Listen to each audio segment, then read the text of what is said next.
Hé chef, où tu fous, où tu trucs, mais va falloir prendre une décision. Bienvenue chez Food Truck, hein. Bien, donc pour tous ceux qui nous regardent, bienvenue à tous et à toutes sur le Food and Truck Show, notre podcast spécifique food truck. Donc, on est sur l'épisode 14 aujourd'hui. Je suis accompagné de Mélissa, que je remercie énormément d'être là aujourd'hui. Mélissa, propriétaire du food truck Tartifrite, qui va nous parler aujourd'hui de son expérience. Comme d'habitude, on va parler un peu de ton expérience, ton parcours, ce qui t'a amené dans le food truck, et puis on va en découvrir un peu plus sur toi aujourd'hui. Écoute, pose-moi les questions et je répondrai à tout, hein. Magnifique. Mais écoute, pour commencer déjà, je vais te laisser peut-être te présenter, pour déjà en savoir un peu plus de toi, qu'on soit un peu plus à l'aise déjà ensemble. Alors, donc, je m'appelle Mélissa, j'ai 34 ans, j'ai été chauffeur de bus au Tech Liège-Verviers pendant près de 10 ans et ensuite j'ai été ambulancière. J'habite dans la province de Liège, dans une ville qui se prénomme Anu, un petit village qui s'appelle Lens-Saint-Remy. Je suis maman d'un petit garçon qui s'appelle Timao et qui a 7 ans.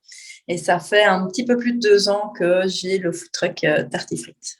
Ok, très bien. Eh bien, bienvenue sur le podcast. Ben, Et parlant de Tartifrite, justement, alors on va commencer déjà par ton concept. Tu peux nous en dire un peu plus, déjà m'en dire un peu plus, même si moi je connais quand même drôlement bien ton food truck sans l'avoir encore visité, mais tu peux nous en dire un petit peu plus sur le concept en général.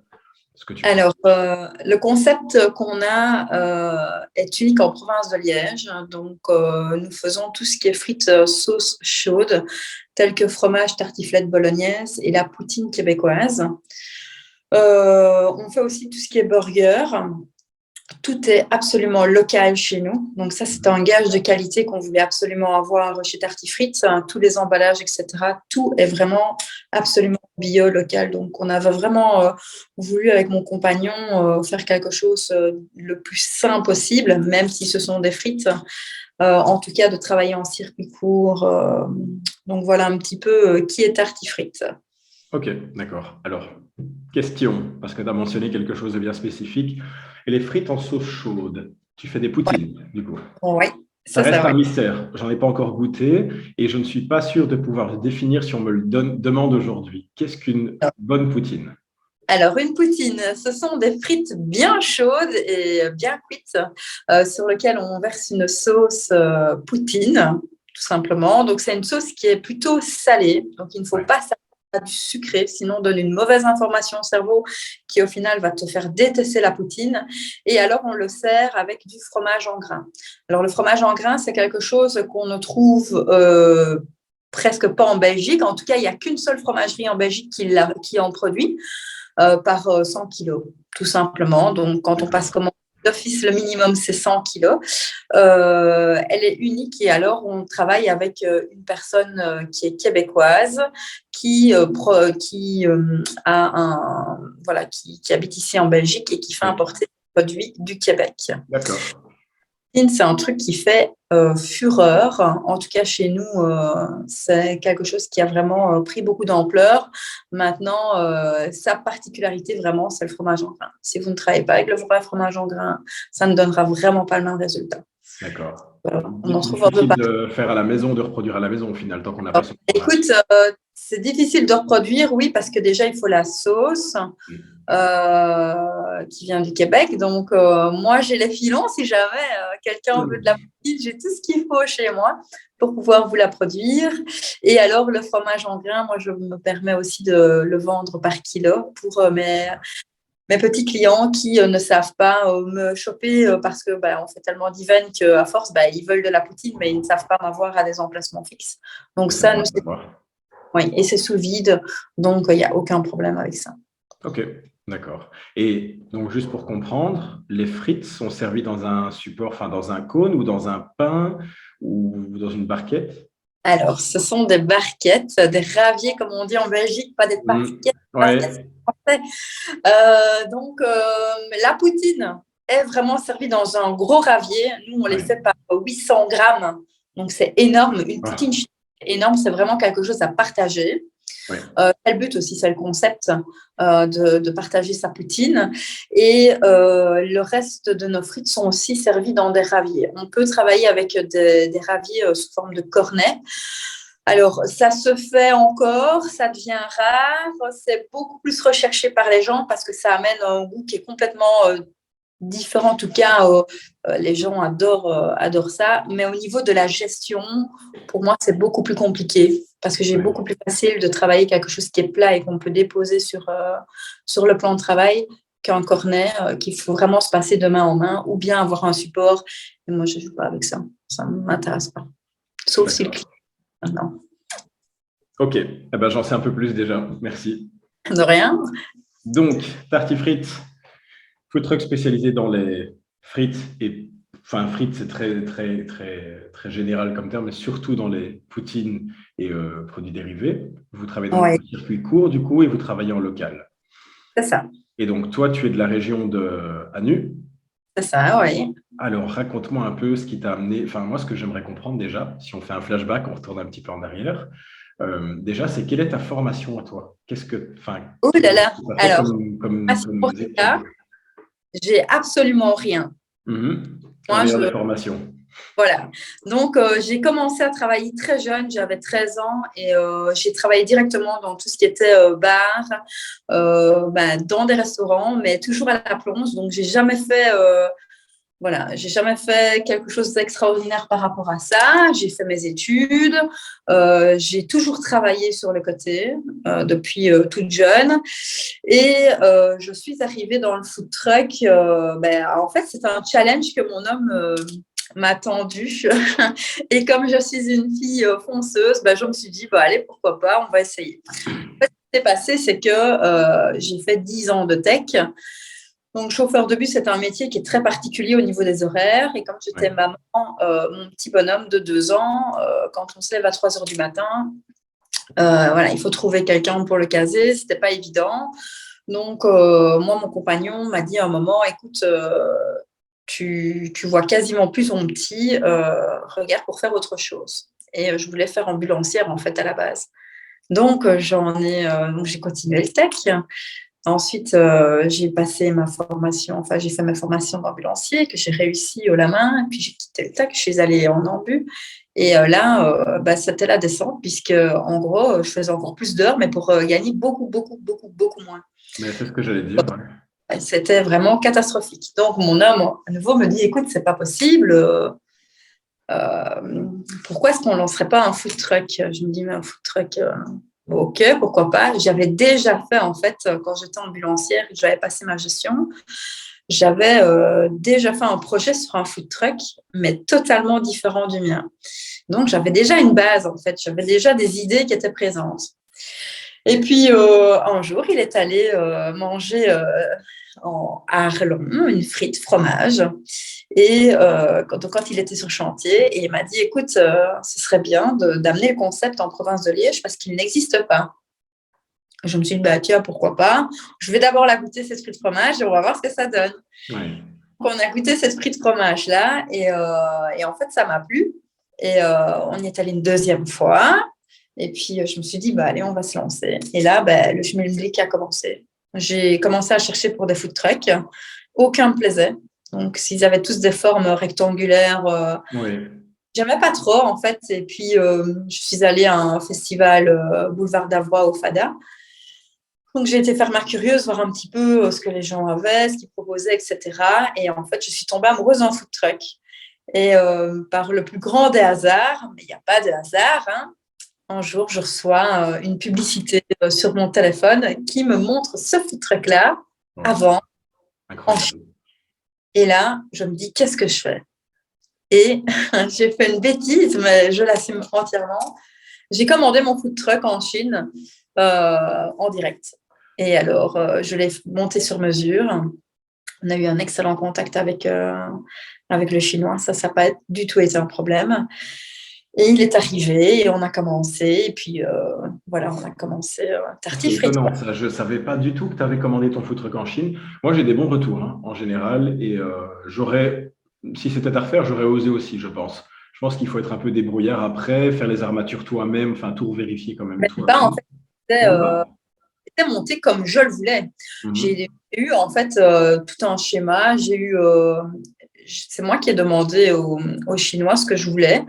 Et pendant toute sa structure, tout le suivi, en fait, il m'a envoyé des photos, il m'a envoyé des vidéos. Donc, franchement, ça a été vraiment génial de sa part.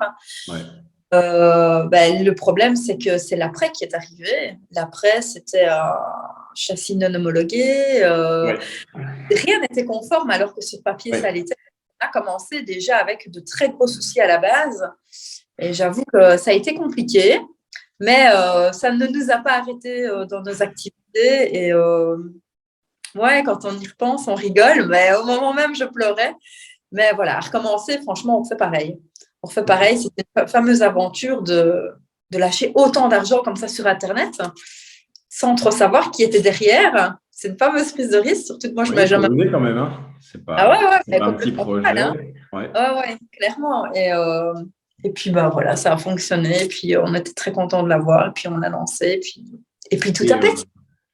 Justement, entre le moment où, on va dire, où tu as connu cette personne, enfin, tu as commencé les contacts, les demandes de projet donc avec ce monsieur, et le moment où tu as ouvert, combien de temps s'est écoulé à peu près?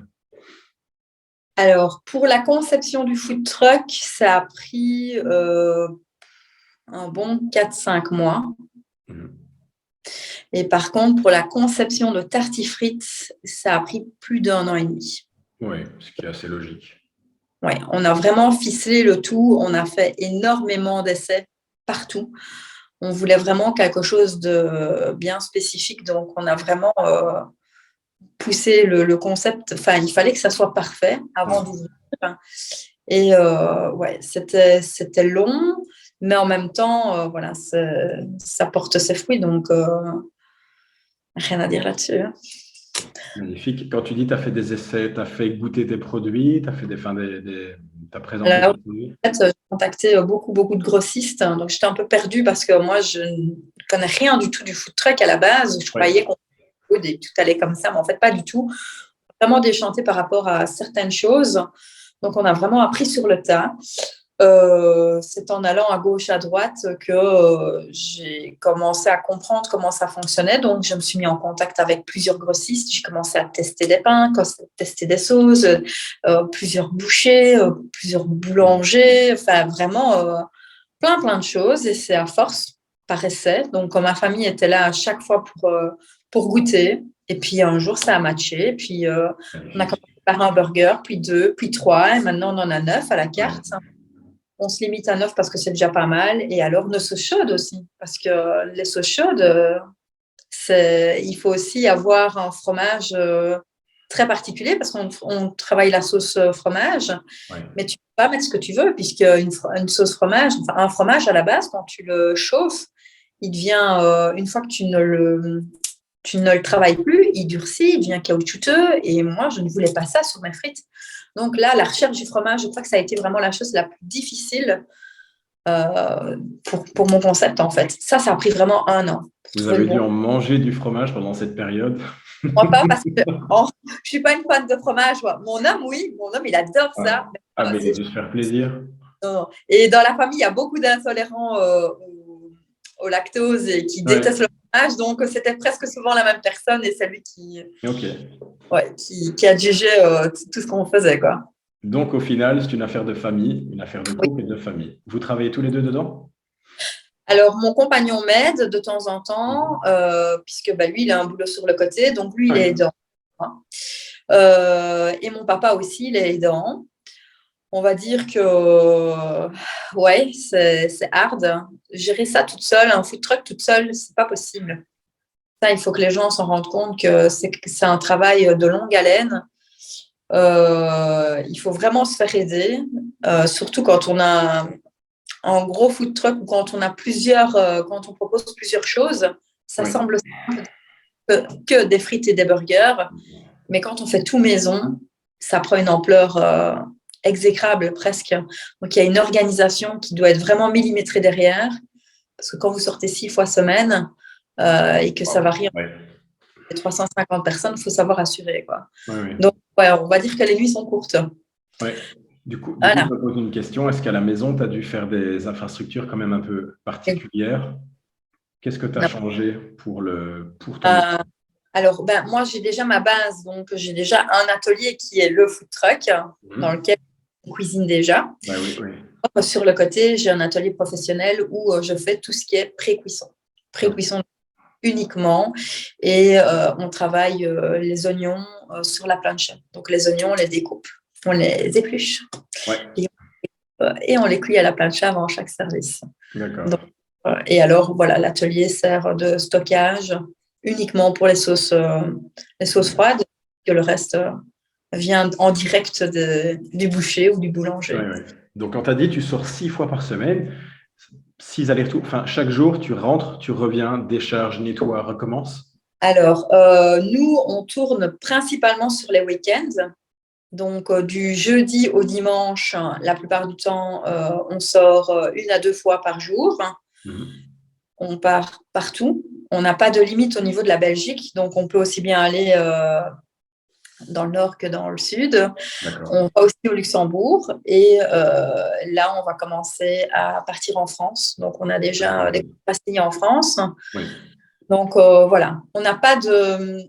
Rien ne nous arrête. Je crois que c'est notre côté un petit peu, à moi et à mon homme, notre côté foufou, aventurier, qui fait que on se lance, on y va et après, on s'adapte et en fait, c'est la folie. En fait, la folie nous mène un peu partout et puis après, on est satisfait puisque on sort des sentiers battus. On fait aussi bien de tout ce qui est entreprise dans des locaux, enfin des trucs bien fermés, etc., super cosy. Et on va en camping avec notre food truck. En fait, on a un 4x4, donc on tire la bibiche derrière et là, on tape le groupe électrogène et on va dans des camps scouts et on va un peu partout, quoi. Magnifique. Des festivals de plusieurs jours, tu en as fait déjà? Alors, les festivals, oui, ici, on a 9 contrats de signés. Donc, l'année passée, ça a été un peu plus particulier puisque moi, j'ai commencé seulement 15 jours avant le Covid. Faut se le dire. Donc, ça n'a pas été facile. Donc, les festivals, il n'y en a pas eu puisque tout était annulé. Donc, l'année passée, on a commencé à faire des festivals. On en avait fait 3. Et cette année, on en a 9 de prévus. Donc, on a Team Grelard, on a les Ardentes, les Franco, les Solidarités, on a les festivals Food Square, on a le festival Tous Ensemble qui se trouve à Warou. Enfin, on a pas mal de festivals.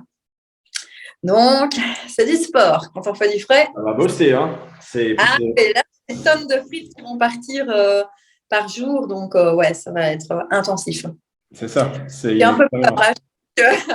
J'ai un peu peur parce que de passer de l'année passée où le Covid était toujours présent, donc c'était encore fort restreint. Et ici où les gens meurent d'envie de partir en festival, on sent vraiment la demande des gens de s'amuser. De vivre, Clairement. Là, ils vont, on va sûrement nous ramasser à la petite cuillère, mais bon, ça fait partie du jeu aussi. Hein, ça, Là, je pense, 9 festivals, on en reparle en septembre, mais courage. Ça va être corsé. Juillet, août, septembre, on est complet en festival. Ok, magnifique. Donc, mais je pense que c'est ce qu'il y a honnêtement de plus formateur. C'est limite, moi, je suggérais à tout food truck qui débute de passer par là dans la première année. Alors, peut-être pas 9 festivals sur un été, il faut être vraiment résistant et bien organisé, mais un minimum de festivals à faire, oui, parce que je pense que c'est vraiment formateur. Déjà, tu te découvres là-dedans vraiment, parce que tu es un peu dans…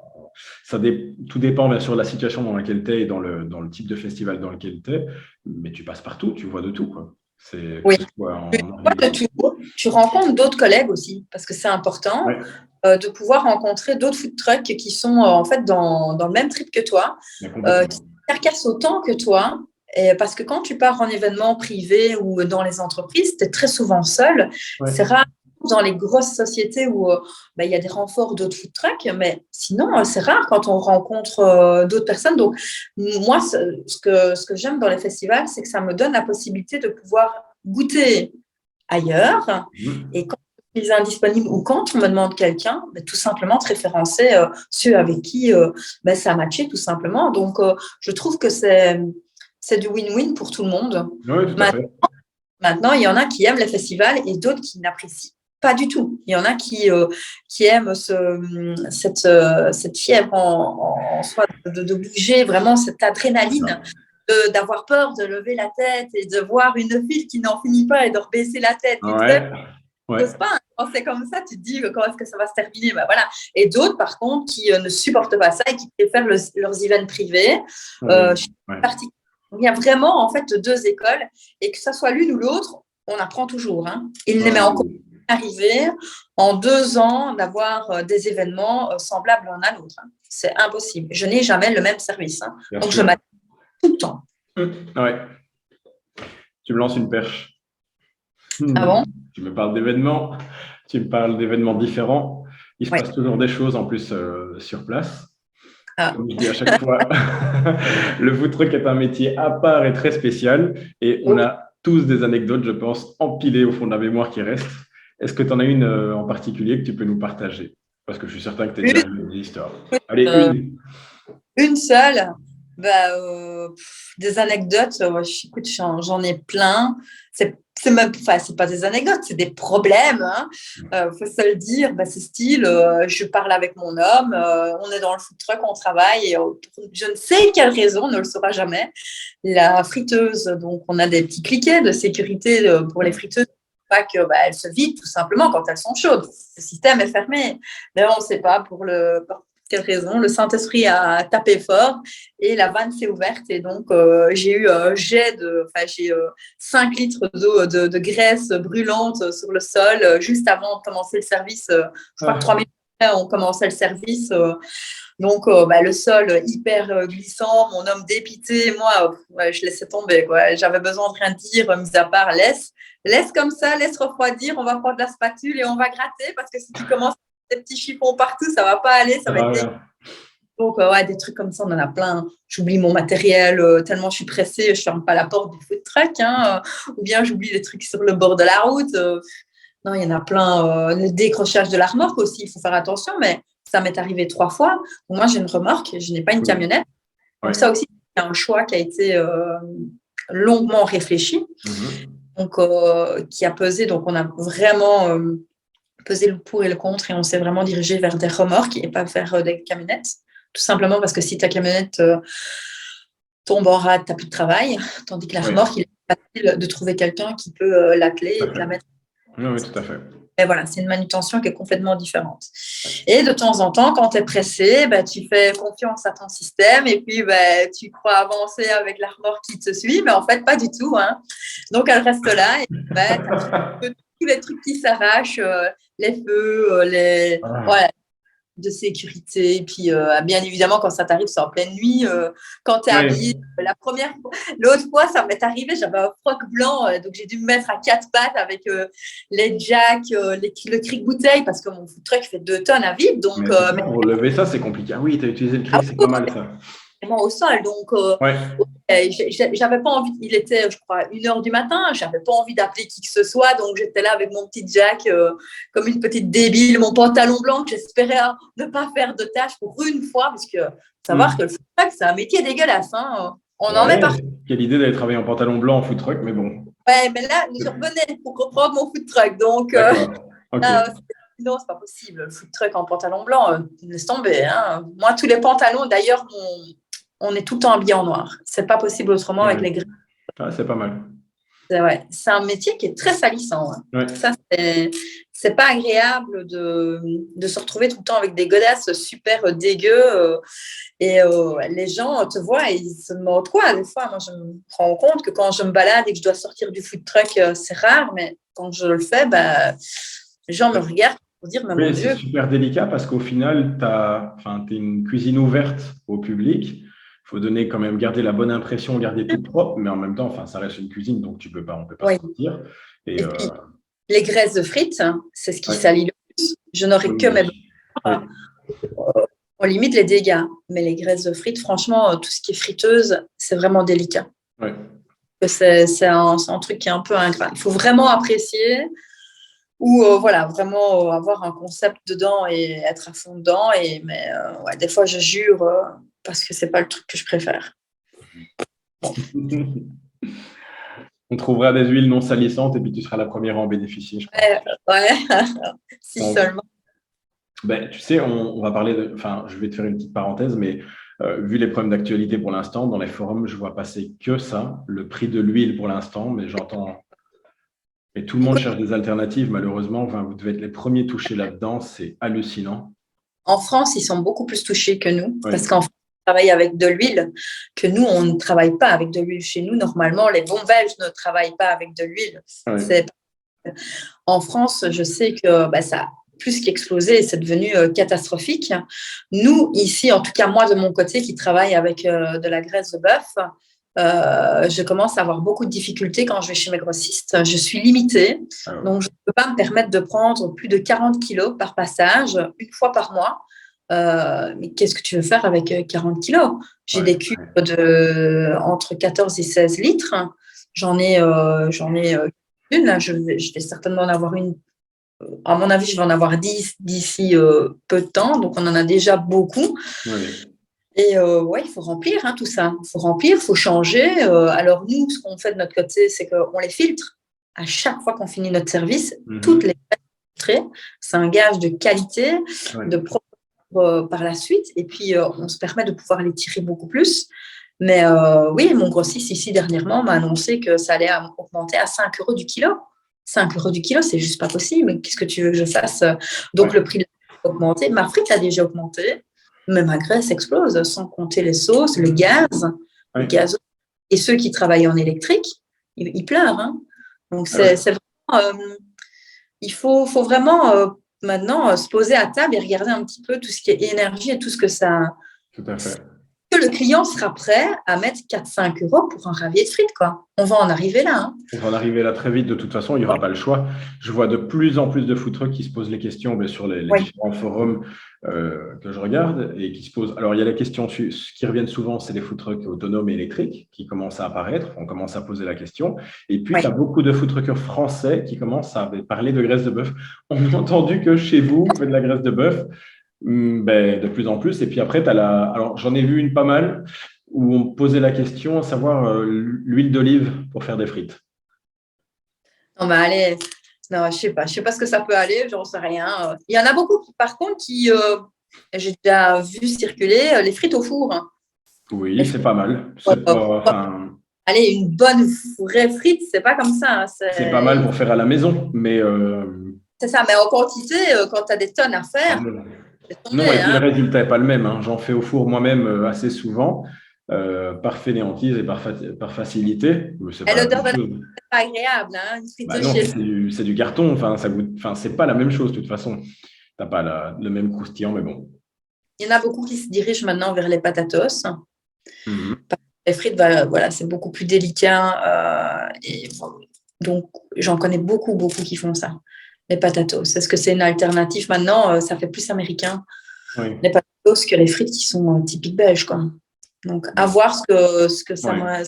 l'avenir va me réserver. En tout cas, nous, de notre côté, on fait déjà du stock parce qu'on sait très bien qu'à un moment donné, on va manquer de. Oui. Voilà, on se permet de faire du stock. Je crois que c'est la seule solution, mais à un moment donné, le stock, il va être réduit à néant. Donc, tant qu'on pourra tirer, on le fera. Oui, ton Et puis, produit reste assez atypique de toute façon, donc et puis celui qui veut une bonne frite et celui qui veut, quand on le voit en événement privé, celui qui veut vraiment bien manger, de toute façon, il mettra le prix. C'est une évidence. Donc, il veut sa frite, il veut sa bonne frite, il veut pas du surgelé, il veut pas de la graisse, de la bête huile, mais il va mettre le prix. exactement. Enfin, moi, ça. La qualité avant. Donc, Oui, tant que tu assures la qualité, je suis persuadé que le reste suit de toute façon et tes clients te suivront de toute façon. oui, exactement. En tout cas, c'est ce que nous prônons. Et ce ne sont tous les recours qu'on a, il n'y a que ça, quoi. C'est qualité, quantité. Qualité et quantité, ça c'est très important. Que le client ne se sente pas volé. Oui. Et qu'il se sente rassuré justement par le fait que quand il ait fini de manger, qu'il soit vraiment calé, qu'il n'ait plus besoin de te demander quoi que ce soit. Donc ça, c'est aussi quelque chose sur lequel on travaille beaucoup chez Tartifrites. Ouais. On est généreux. En tout cas, dans ce que ça se ressent quand on parle, tu as l'air très orienté client, très focalisé sur ce que le client ressent. Et ça, je trouve que c'est une valeur vraiment super importante. Excuse-moi. Et justement, j'ai une question pour toi.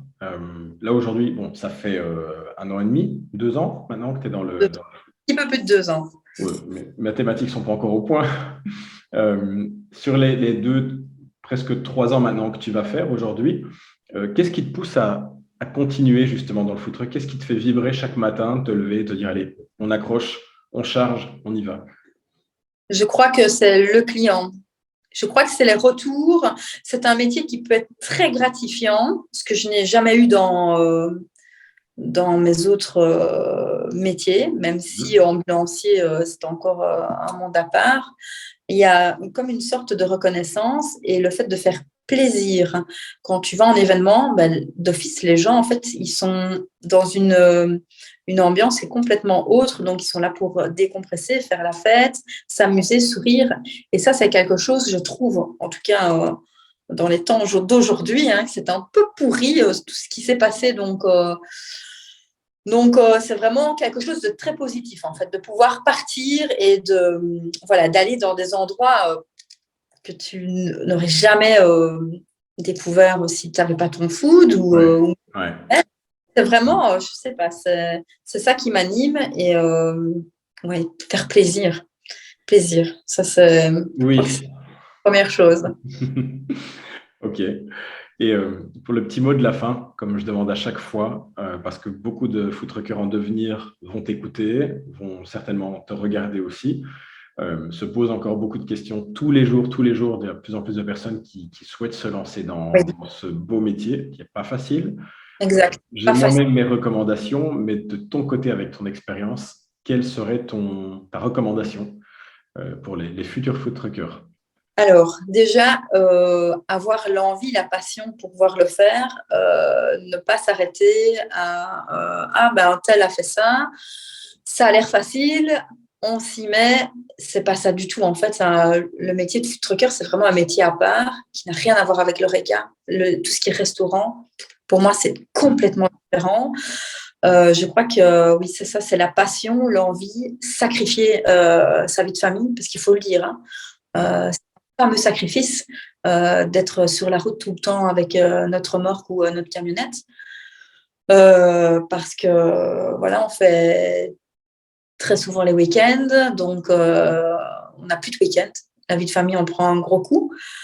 Mais voilà, c'est des choix, c'est des choses. Je crois que celui qui a envie de se lancer là-dedans, s'il est seul, je lui conseille vraiment de se faire aider. Même s'il s'agit d'un petit projet, parce qu'un petit projet peut devenir un gros projet. Donc, je pense que la famille derrière, s'ils en possèdent une et s'il y a beaucoup de soutien, c'est toujours bon à prendre, c'est très important. S'écouter aussi, ne pas toujours écouter les autres, faire ses propres expériences, ça c'est important. Alors, ne pas piquer les idées des autres, avoir du respect.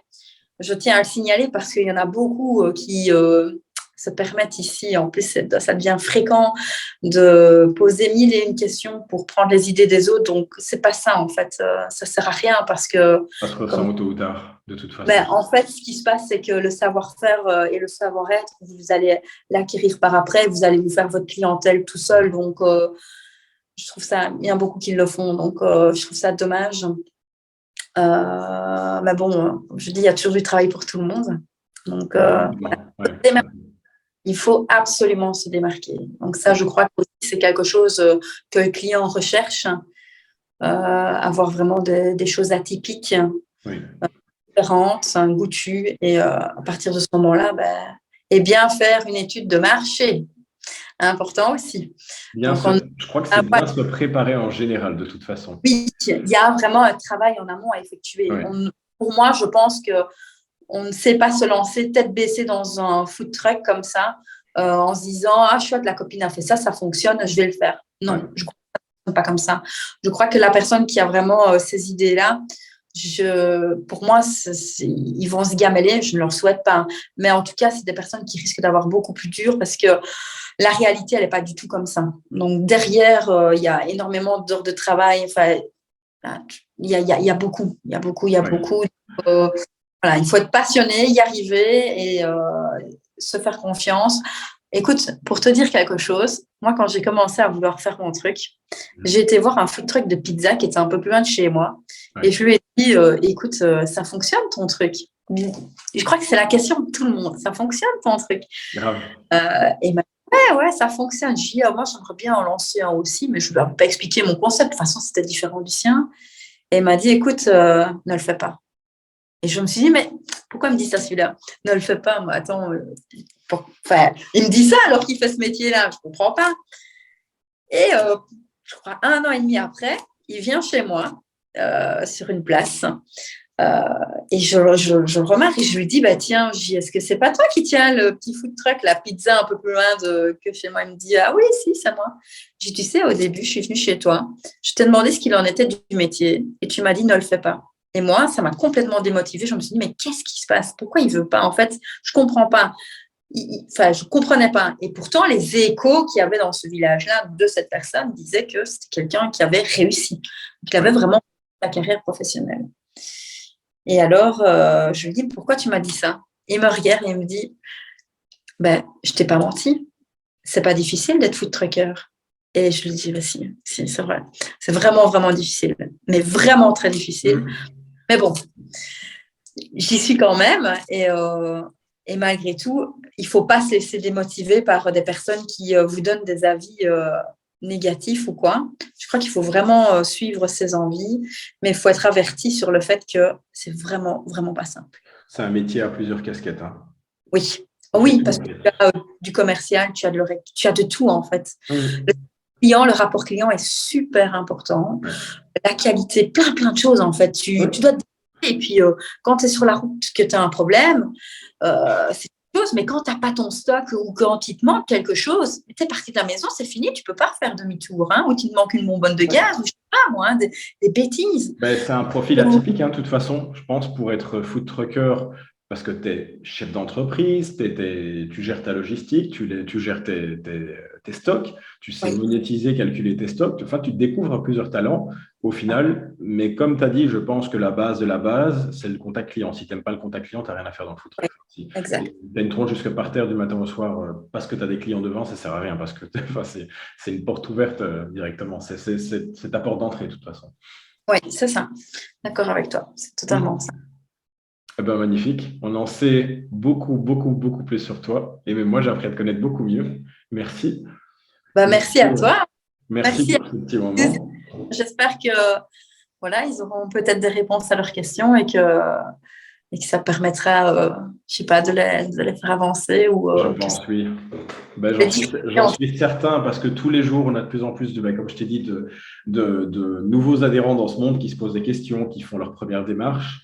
Et j'aime bien ce concept de pouvoir aussi partager les retours d'expérience, déjà de vécu d'expérience, et surtout, comme tu as dit, d'aviser surtout les personnes qui veulent se lancer peut-être un peu les yeux fermés, leur faire comprendre que déjà, c'est un métier qui se respecte. Et comme tout projet, de toute façon, parce que même si tu ouvres un magasin demain de jouets, ça ne se fera pas juste comme ça en investissant 30 000 € en se disant on est parti. Il y a un travail en amont, il y a un travail en place. Ça aussi, Oli, il faut vraiment préciser, c'est que quand on est dans le secteur de l'ORECA, en tout cas ici en Belgique, je ne sais pas comment ça fonctionne ailleurs, mais quand tu toques à une porte de banque, tout est... Donc, les banques ne prêtent pas en ORECA. Je suis allée avec mon dossier, donc j'avais vraiment quelque chose de bien ficelé. Je n'ai pas eu un seul financement. J'ai vraiment toute seule depuis le début à devoir tout mettre de ma poche. Donc ça aussi, il faut le savoir. Et la machinerie coûte très cher. Le foot en lui-même coûte très cher. Les petites occasions à gauche, à droite, ça peut aider, ok, mais il y aura toujours quelque chose qui va te claquer dans les mains. Donc il faut un bagage derrière financier parce que on ne se rend pas compte du coût que ça a. Un petit truc que tu penses que tu vas mettre 5 000 €, au final... Moi, quand je vois avec ce que j'ai commencé, si je dois te dire à combien je suis d'investissement, c'est énormissime. Hein. Mais ça ne m'a pas empêché de pouvoir aller de l'avant, de pouvoir faire. Et puis, bébé food truck numéro 2 est en route. Donc c'est que... Félicitations. Merci. C'est pour quand? D'accord. C'est pour quand, alors, du coup, la date officielle? Écoute, là, il doit absolument être il doit être fini absolument pour mi-juin. Il part déjà en festival. Il fait les 9 dates. Donc, on en a qui partent. Donc, on a une pression puisqu'il est tout nu. Mais voilà, il va être opérationnel. Je sais comment je suis, même si je ne dormirai pas de la nuit, il sera fait. Le fait d'avoir déjà un food truck, on sait exactement où on veut être, donc c'est beaucoup plus facile. Enfin, je pense, je verrai bien. Je vais sûrement encore arriver avec des petites bricoles, des imprévus. Voilà, je le sais. Hein. Si tout était parfait, ce serait magnifique, hein, mais voilà. Donc, c'est très beau, c'est très bien, c'est un très beau parcours en tout cas, parce qu'au final, en moins de 3 ans, tu as réussi déjà à ouvrir un deuxième food truck, enfin faire fleurir un premier déjà dans une période très difficile, et en faire naître un deuxième concept déjà. Franchement, je peux que te féliciter et te souhaiter tout le meilleur d'ailleurs. Et de toute façon, on viendra manger très prochainement donc à ton food truck. Sans problème, tu es la bienvenue. Je vais te faire goûter la poutine. Semaine prochaine, je suis là. Donc avec ok, ça marche. Ramène-nous le soleil. Sans problème. Ok. Bien, écoute, je te remercie. Merci pour ton temps. Merci d'avoir été avec nous, d'avoir partagé toutes ces anecdotes, toutes ces histoires. Et plaisir de se revoir. De toute façon, on se voit la semaine prochaine alors. Et puis là, c'est une belle soirée. Au revoir tout le monde. Et bon courage pour la suite. Et merci à tous. Bye à tous. Salut. Salut. Hé chef, où tu fous, où tu truck, mais va falloir prendre une décision. Bienvenue chez Food Truck, hein.